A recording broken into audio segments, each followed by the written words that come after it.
Okay, chooms, we are back for part 2 of the David Martinez inspired jacket build. Obviously, this is not supposed to be an exact replica of David's jacket because it's missing white, it has black fabric on it that doesn't look anything like David's jacket. It's just a yellow jacket that's inspired by David's jacket and has the same logo.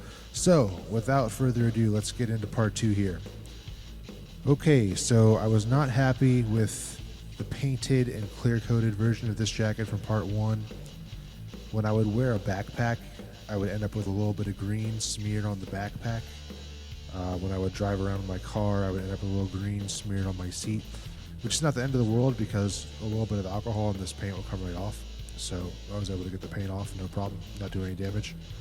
But I wanted something more permanent that wasn't going to accidentally leave marks on things, chairs and whatnot. So I got the idea, since this is a polyurethane fake leather jacket, to get a roll of polyurethane material in a similar color green and kind of cutting out the shape that I need to cover up the paint and keep the same look, but provide me with a more permanent solution that's not going to smear paint everywhere. So that's what I did. So first step here, I'm just cutting out a big rectangle of the material.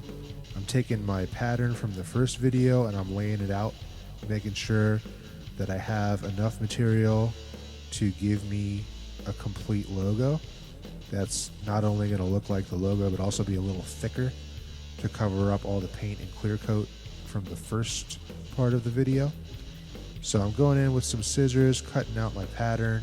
Got the Scotch double-side tape on the paper logo to keep it attached to the polyurethane fake leather as I cut.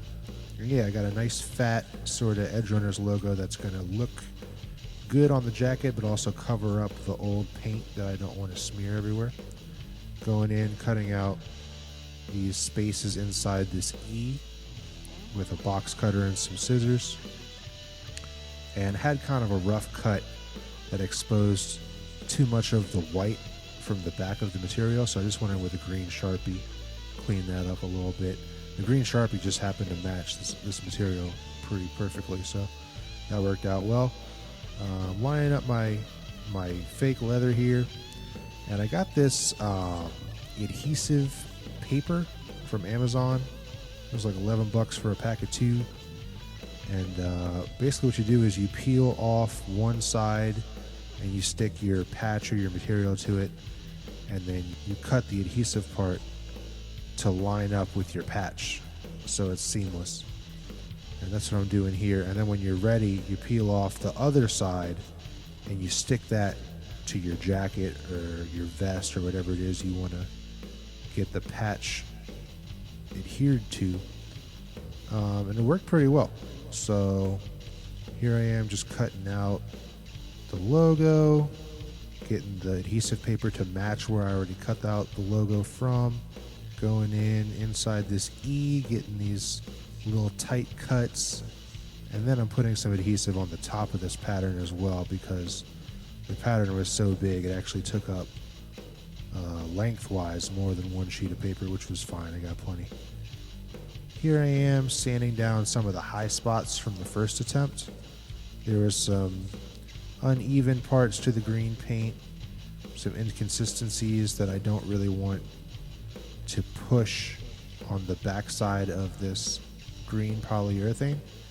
So sanding that relatively flat and then cleaning it off with rubbing alcohol, and just getting my logo lined up correctly, making sure it's going to cover all the parts that I want covered, and just taking off the adhesive on the top first to get that all lined up, and then going in to the bottom part of the logo and taking off that adhesive and slowly, again, the video's sped up of course, but slowly going in, lining everything up, making sure it's covering all the old paint spots so that nothing's going to smear. And yeah, going in with my scissors to really smooth out and make sure that this adhesive paper sticks to this jacket and getting everything nice and adhered to the polyurethane.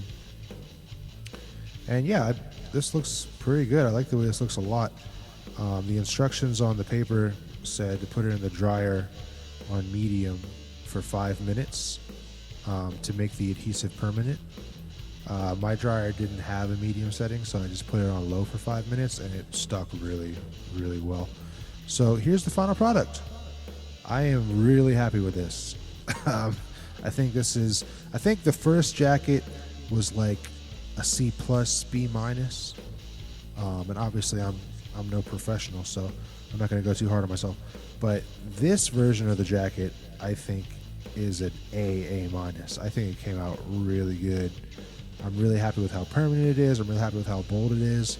If I were to start it over, I would definitely make the logo skinnier like I had it on the first go-around. But obviously to cover the sins of the first jacket, I had to make it thicker. It still looks good. I'm not upset with it at all. I'm happy with it. But thank you so much for watching this two-parter. You guys are awesome. I love you, chooms. All right, got a Delta.